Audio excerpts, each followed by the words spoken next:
El fútbol alemán está lleno de historias memorables, anécdotas sorprendentes y momentos que han marcado generaciones.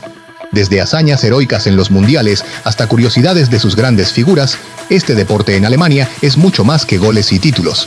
En este video te llevaremos a recorrer algunas de las historias más fascinantes del fútbol alemán, las leyendas que dejaron su huella imborrable, los momentos inesperados que cambiaron el curso de los partidos y las anécdotas que solo el tiempo se ha encargado de revelar. Prepárate para descubrir los secretos detrás de las grandes victorias, las tragedias que enlutaron al deporte y los gestos que definieron el espíritu competitivo de sus protagonistas. Acompáñanos en este viaje por la rica historia del fútbol alemán, donde cada relato tiene un lugar especial en el corazón de los aficionados. La tercera fue la vencida. Pierre Littbarski es un nombre que resuena con fuerza en la historia del fútbol alemán. Este talentoso extremo derecho, conocido por su habilidad con el balón y su capacidad para desequilibrar defensas, tuvo una carrera llena de éxitos. Sin embargo, su relación con la Copa del Mundo fue un camino largo y lleno de desafíos, donde el triunfo llegó tras 2 amargas derrotas. Littbarski participó en 3 mundiales consecutivos, y en todos ellos, Alemania Federal llegó a la gran final. La primera oportunidad fue en España 1982. Con apenas 22 años, Litti se consolidó como una de las piezas clave del equipo dirigido por Jupp Derwall. Sin embargo, en la final contra Italia, los germanos fueron superados por un inspirado conjunto azzurro liderado por Paolo Rossi, cayendo 3-1 en el Santiago Bernabéu. 4 años después, en México 1986, Littbarski volvió a ser protagonista. Fue titular en los 5 primeros partidos del torneo, mostrando su habitual clase. Pero cuando llegó la final, esta vez contra Argentina, Franz Beckenbauer tomó la decisión de no alinearlo. Desde el banquillo, Littbarski vio cómo su equipo luchaba hasta el último minuto, pero finalmente sucumbió 3-2 ante la selección de Diego Maradona, dejando a Alemania nuevamente a las puertas de la gloria. El destino, sin embargo, le reservaba una última oportunidad. En Italia, 1990, Littbarski encaró su tercer mundial con determinación. Jugó como titular en los 5 primeros encuentros, pero para las semifinales contra Inglaterra, Beckenbauer lo relegó al banquillo. Alemania avanzó en un dramático partido decidido en penales y Littbarski volvió al campo en el partido más importante de todos, la final. El 8 de julio de 1990, en el Estadio Olímpico de Roma, Alemania Federal se enfrentó nuevamente a Argentina, esta vez en un partido cerrado y tenso. Littbarski, como en sus mejores días, dejó todo en el campo. Un penal convertido por Andreas Brehme selló el 1-0 a favor de los germanos, coronándolos campeones del mundo. Finalmente, tras años de esfuerzo, frustraciones y resiliencia, Pierre Littbarski pudo alzar la ansiada Copa FIFA, ese trofeo que parecía tan esquivo en su carrera. Littbarski no solo fue testigo de una era dorada del fútbol alemán, sino que también fue protagonista de una de las trayectorias más memorables en la historia de los mundiales.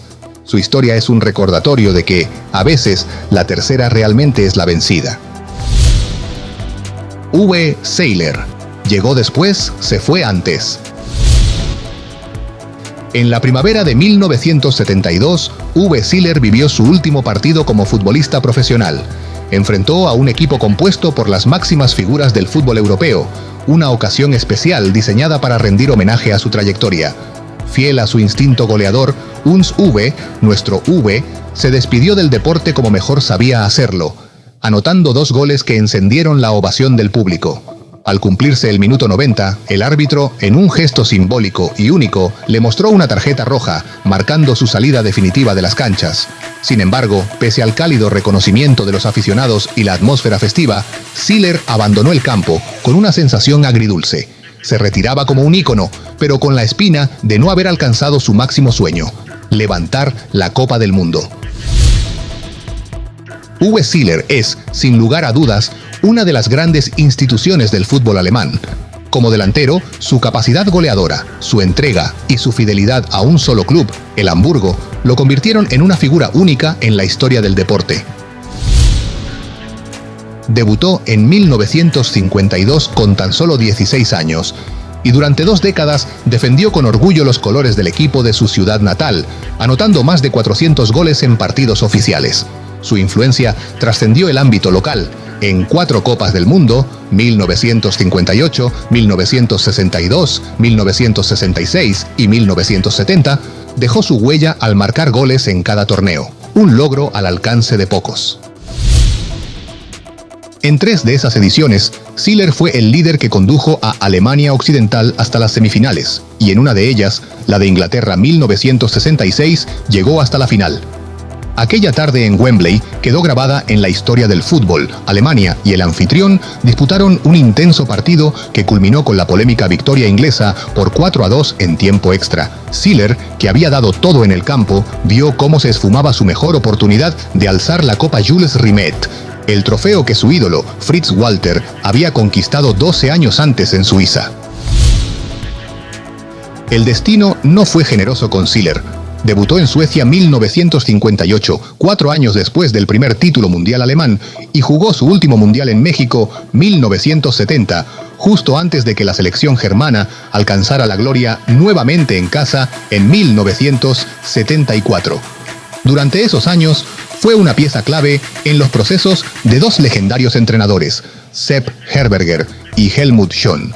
Su liderazgo, entrega y calidad futbolística contribuyeron a cimentar el prestigio del fútbol alemán, pero la fortuna no le permitió estar en el lugar y momento adecuados para coronar su carrera con un título mundial. Más allá de los títulos, la figura de Uwe Ziller trascendió por su lealtad y compromiso. En una época en la que muchos futbolistas comenzaban a explorar clubes extranjeros, él se mantuvo fiel al Hamburgo, rechazando ofertas de gigantes como el Inter de Milán. Su amor por el fútbol iba más allá del dinero o la fama. Jugaba por pasión, por respeto al deporte y por la gente que lo seguía con devoción. A pesar de ser uno de los delanteros más icónicos de su generación y de integrar una época dorada del fútbol alemán, su nombre no figura en la lista de los 88 futbolistas que han ganado la Copa del Mundo con la Mannschaft. En palabras de los aficionados más nostálgicos, Ziller fue un hombre adelantado a su tiempo y, paradójicamente, uno que llegó demasiado tarde para vivir una gloria pasada y demasiado temprano para disfrutar la próxima. Vigilando a los traidores deportivos.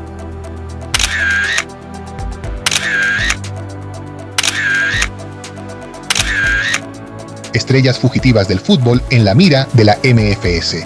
El Ministerio para la Seguridad del Estado, MFS, de la República Democrática Alemana, la RDA, desplegó una vigilancia masiva sobre los deportistas que desertaban hacia Alemania Occidental, considerando a estos atletas como traidores deportivos.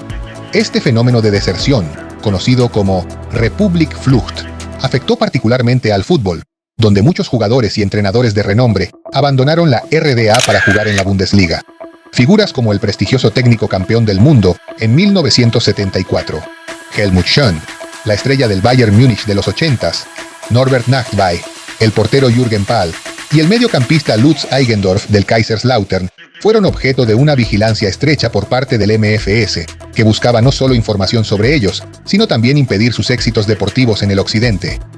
El MFS mantuvo una extensa red de informantes en Alemania Occidental, que incluía colaboradores no oficiales, encargados de espiar a los desertores y sus familias. La vigilancia era detallada y constante, documentando desde los autos que conducían hasta las rutas que tomaban para entrenar. Estas tácticas reflejan no solo la obsesión del régimen por controlar la narrativa en torno a sus deportistas, sino también su temor a que los éxitos en el extranjero minaran la legitimidad del sistema socialista, lo que subraya el grado de paranoia estatal. El MFS se centró en el portero Jürgen Pahl, quien había huido a Alemania Occidental en 1976 junto con Norbert Nachtwey durante un partido del equipo juvenil de la RDA en Turquía. Pahl era constantemente fotografiado después de los partidos de la Bundesliga que jugaba para el Eintracht de Frankfurt. El futbolista Norbert Nachtwey fue meticulosamente vigilado tras huir de la RDA en 1976. El MFS fotografió su vivienda en Luisant-Ring, en Maintal, documentando no solo su departamento, sino también las calles, estacionamientos y rutas de acceso cercanas. Uno de los casos más emblemáticos fue el de Lutz Eigendorf, quien murió en un sospechoso accidente en 1983, con indicios de que el MFS pudo haber estado involucrado en su muerte. Este y otros incidentes sugieren que la vigilancia no solo tenía fines informativos, sino que también existía una intención activa de sabotear las carreras y las vidas de estos traidores. La operación Sov Sportberater muestra hasta qué punto el régimen de la RDA estaba dispuesto a llegar para castigar a aquellos que desafiaban sus ideales.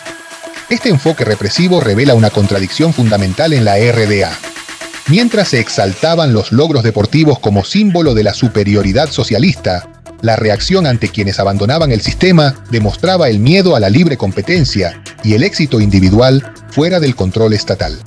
La vigilancia obsesiva y la manipulación de vidas privadas reflejan un sistema más preocupado por la apariencia y la retención del poder que por la verdadera justicia o la ética en el deporte. El arquero que casi mata a un rival. En la semifinal del Mundial de España 82, disputada en Sevilla, ocurrió un hecho que, como tantos otros en la historia del fútbol, pronto se diluiría en la memoria colectiva, reducido a un eco sordo entre el bullicio de la gloria y la derrota. Harald Schumacher, el arquero alemán, embistió a Patrick Battiston con una violencia desproporcionada, sin preocuparse en absoluto por el balón. Battiston cayó al suelo, inconsciente, su cuerpo convertido en una masa inerte que, por un instante, pareció despojado de toda humanidad. Las lesiones cervicales fueron graves, aunque no letales, lo cual, en el fondo, parecía una cuestión de azar más que de justicia. El árbitro, indiferente o tal vez solo incompetente, no advirtió la agresión. Alemania ganó, porque Alemania casi siempre gana, y avanzó a la final. Pero Schumacher ya estaba marcado. Fue acusado de haber ejecutado la entrada más brutal en la historia de los mundiales, aunque la historia del fútbol, como la de cualquier otra cosa, tiende a banalizar la brutalidad bajo la etiqueta de incidentes de juego. Los franceses, indignados pero resignados a su eterna condición de víctimas, encontraron en Schumacher un nuevo villano con el que explicar su derrota. Le compararon con Hitler, lo cual no era ni original ni particularmente eficaz. La prensa, ansiosa por crear monstruos de fácil consumo, no tardó en etiquetarlo con un apodo predecible, la bestia de Sevilla. Schumacher, por su parte, se limitó a seguir atajando penales como si nada hubiera ocurrido.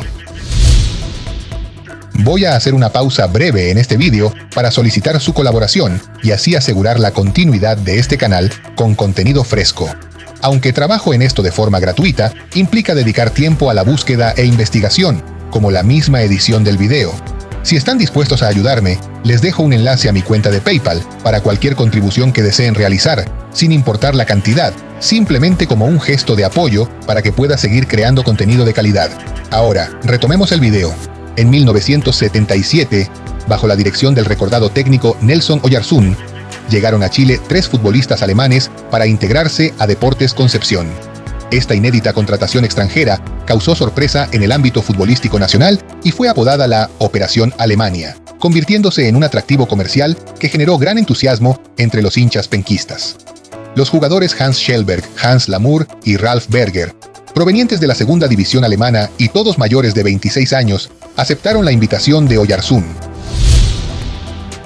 Durante un curso de entrenador en la Alemania Federal en 1976, el técnico chileno supo que la Federación Alemana había elaborado una lista de jugadores disponibles para fichar en el extranjero, lo que aprovechó para contactar y persuadir a los 3 futbolistas. Entre ellos, Hans Schellberg fue quien más se destacó. Como volante zurdo, su despliegue físico impresionó tanto que después de su paso por Concepción, acompañó a Oyarzún a la Universidad de Chile. Lamour, también volante, poseía un estilo de juego más físico que técnico, mientras que Berger, un veloz puntero, no logró rendir en el equipo, en parte debido a su inclinación por la vida nocturna. En conjunto, los 3 jugadores anotaron 6 goles para Deportes Concepción.